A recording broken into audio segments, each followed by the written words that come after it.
Major, ഒരു പ്രധാന കാര്യം പറയാനുണ്ടായിരുന്നു. 5 വർഷം മുൻപ് ജമ്മു കാശ്മീരിൽ നടത്തിയ ഉടമ്പടി ഓർമ്മയുണ്ടോ? ആ ആളുകള് അതിപ്പോ തകർത്തു. അവരെപ്പോൾ വേണമെങ്കിലും ആക്രമിക്കും. നിങ്ങൾ ഇപ്പൊ തന്നെ ഞങ്ങളുടെ കൂടെ തിരിച്ചു വരണം.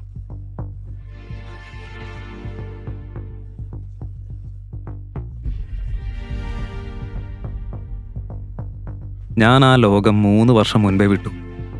ഇപ്പോ ഞാനൊരു സാധാരണ മനുഷ്യന്. അതേസമയം നന്ദിനി യഷിനൊപ്പം പോലീസ് സ്റ്റേഷനിലേക്ക് പോകാൻ തയ്യാറായി. അപ്പോൾ അവരുടെ വീടിന് മുന്നിൽ ഒരു SUV വന്ന് നിർത്തി. പുറത്തിറങ്ങിയത് ശിവായി. അത് കണ്ടപ്പോൾ നന്ദിനിയും യഷും ഞെട്ടി. അവന്റെ കണ്ണുകളിൽ തീ കത്തിയിരുന്നു.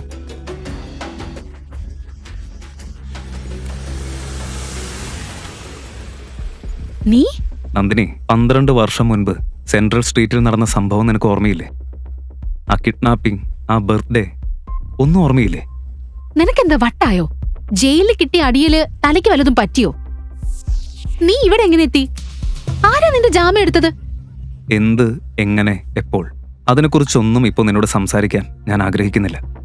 ജീവിതം എന്നെ വലിയൊരു പാഠം പഠിപ്പിച്ചു. നിന്റെ അപമാനം തന്നെയാണ് എനിക്ക് പാഠം പഠിപ്പിച്ചത്.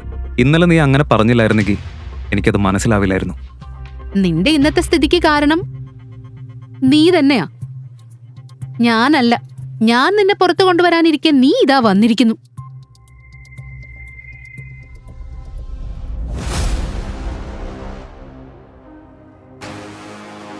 നന്ദിനി, എനിക്ക് ഡിവോഴ്സ് വേണം.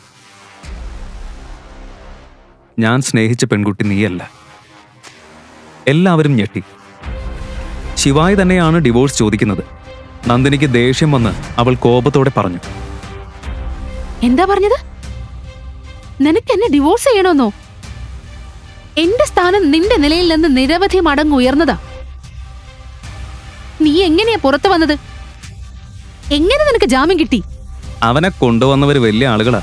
അവരാണ് അവനെ ഇവിടെ ഇറക്കി കൊടുത്തത്. ഇവൻ അവരുടെ കാല് പിടിച്ചിട്ടുണ്ടാവും. അല്ലാതെ ഇവൻ എങ്ങനെ ഇറങ്ങാനാ? നിങ്ങളിപ്പോ ഒന്നും അറിയില്ല. ഞാൻ സ്വയം ബഹുമാനിക്കാൻ പഠിച്ചിരിക്കുന്നു. ഞാൻ മഹാദേവൻ വസിക്കുന്ന ആ പ്രകാശത്തിന്റെ കണികയാണ്. അതെ, അത് സത്യമാണ്. ഞാൻ തന്നെ എന്നെ ബഹുമാനിക്കാത്ത പക്ഷം ഈ ലോകം എങ്ങനെ എന്നെ ബഹുമാനിക്കും? എൻ്റെ ഓരോ ശ്വാസവും എൻ്റെ പൂജയാണ്. എൻ്റെ ഓരോ ചുവടും ഒരു മാതൃകയാണ്. ഇനി നിങ്ങൾ നോക്കിക്കൊണ്ടിരിക്കേ. ഇനിയാണ് ഞാൻ തുടങ്ങാൻ പോകുന്നത്. നീ ആരാ ഇതെല്ലാം പറയാൻ? മുഴുവൻ കൊച്ചി നഗരത്തിനും അറിയാം നീ ആരാണെന്ന്. അതെ, എൻ്റെ പിഴവ് തന്നെ. നിന്റെയും നിന്റെ ഫാമിലിയുടെയും മുന്നിൽ ഒന്നിനും കൊള്ളാത്തവനായി ഞാൻ നിന്നു. പക്ഷേ എൻ്റെ സ്നേഹം നീ ഒരിക്കലും കണ്ടില്ല നന്ദിനി. ഞാൻ ഒരുപാട് കാര്യങ്ങൾ അതിനുവേണ്ടി ചെയ്തു. പക്ഷേ നീ അതൊന്നും കണ്ടില്ല. നിനക്കെന്താ തോന്നുന്നത് നന്ദിനി? എനിക്കിതിൽ സന്തോഷമാണെന്നോ?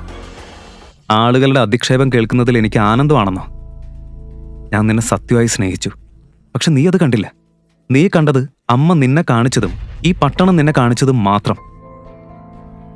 എന്റെ സ്നേഹം നീ ഒരിക്കലും മനസ്സിലാക്കിയില്ല നന്ദിനി, ഒരിക്കലും. പക്ഷെ മഹാകാളിന്റെ പേരിൽ ഞാൻ സത്യം ചെയ്യുന്നു, ഇനി മുതൽ ഞാൻ തന്നെ എന്റെ കണ്ണിൽ അപമാനിക്കപ്പെടാൻ ഒരിക്കലും അനുവദിക്കില്ല. ശിവായിക്ക് കഴിഞ്ഞ ഒരു ദിവസം ജയിലിനുള്ളിൽ വളരെ വിഷമമായിരുന്നു.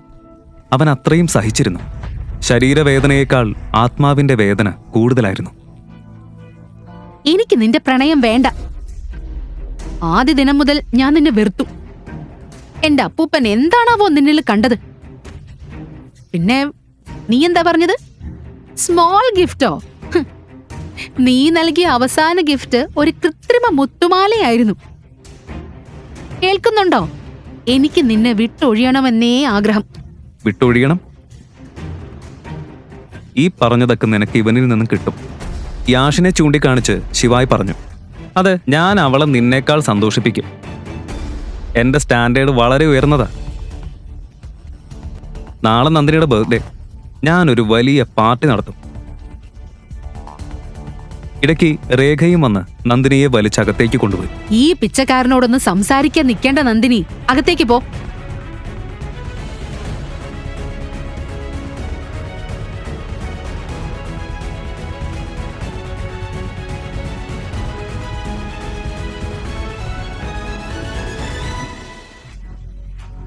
യാഷും ശിവായിയും നേർക്കുനേർ നിന്നു. യാഷ് അല്പം ഭയപ്പെട്ടു. പിന്നെ നന്ദിനിയെ വിളിച്ചു. ശരി നന്ദിനി, ഞാൻ നാളെ വരാം.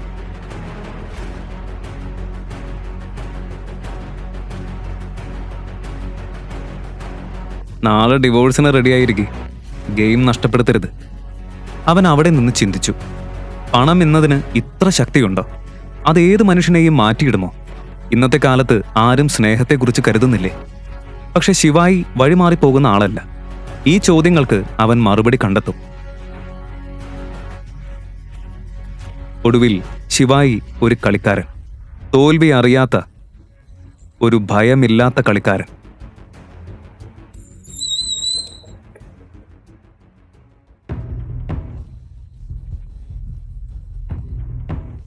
ശിവായി തന്റെ സ്കൂട്ടർ നിർത്തി. ഡിക്കിയിൽ നിന്ന് ഒരു റൂബിക്സ് ക്യൂബ് എടുത്ത് കളിച്ചു തുടങ്ങി.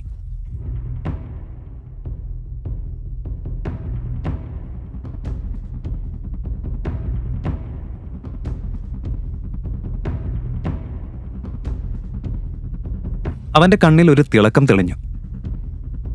അവൻ ഒരു വഴി കണ്ടെടുത്തു. ഫോൺ എടുത്തു. ഒരു കമ്പനിയിലേക്ക് വിളിച്ചു. അത് ലോകത്തിലെ ഏറ്റവും വലിയ കമ്പനികളിലൊന്നായ ഇൻഡസ് ഗ്രൂപ്പായിരുന്നു.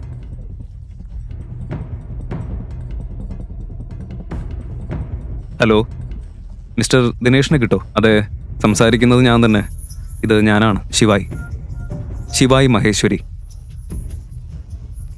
50 വയസ്സുകാരനായ ദിനേഷ് ഈ പേര് കേട്ട് വിറച്ചു. വിയർപ്പ് നിറഞ്ഞു. മിസ്റ്റർ ദിനേഷ്, എനിക്കൊരു സഹായം വേണം. 12 വർഷം മുൻപ് സെൻട്രൽ സ്ട്രീറ്റിൽ നടന്ന കിഡ്നാപ്പിംഗ് ഓർമ്മയുണ്ടോ? അതിൽ പങ്കെടുത്തത് ആരെന്ന്?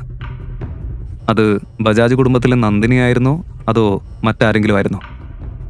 സർ, 12 വർഷത്തെ പഴക്കമുള്ള സംഭവം കണ്ടെത്തുന്നത് ബുദ്ധിമുട്ടാണ്. പക്ഷേ നിങ്ങൾക്ക് നന്ദിനി ബജാജിനെ എങ്ങനെയാണ് അറിയുന്നത്? ഞാൻ നാളെ നന്ദിനിയെ ഡിവോഴ്സ് ചെയ്യും. ഞാൻ തിരിച്ചു വന്നതായി എല്ലാവരോടും പറയണം. ദിനേഷ് വിറച്ചുപോയി. പക്ഷേ അവൻ്റെ സന്തോഷം ഇരട്ടിയായി. ഉടൻ തന്നെ തൻ്റെ സെക്രട്ടറിയോട് പറഞ്ഞു, എല്ലാ ഡയറക്ടർമാരെയും വിളിക്കേ. ഒരു ബോർഡ് മീറ്റിംഗ് ഉണ്ടാക്കണം. നമ്മുടെ ബോസ് തിരിച്ചു വന്നിരിക്കുന്നു എന്ന് അറിയിക്കേ. ശിവായി കയ്യിൽ റൂബിക്സ് ക്യൂബ് പിടിച്ചു. ഒരു ചിരി ചിരിച്ചു. നന്ദിനി, ഞാൻ നിന്നെ വളരെയധികം സ്നേഹിച്ചു. നീ ചോദിച്ചിരുന്നെങ്കിൽ നിന്നെ ഒരു രാജ്ഞിയാക്കുമായിരുന്നു. പക്ഷേ മഹാകാളിന്റെ പേരിൽ സത്യമാണ്, നീ എന്ത് നഷ്ടപ്പെടുത്തിയെന്ന് നിനക്കറിയില്ല. ഇനി കാത്തിരുന്നോ, കാണും.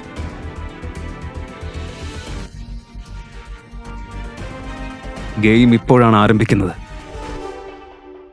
Download Pocket FM app. Link in description.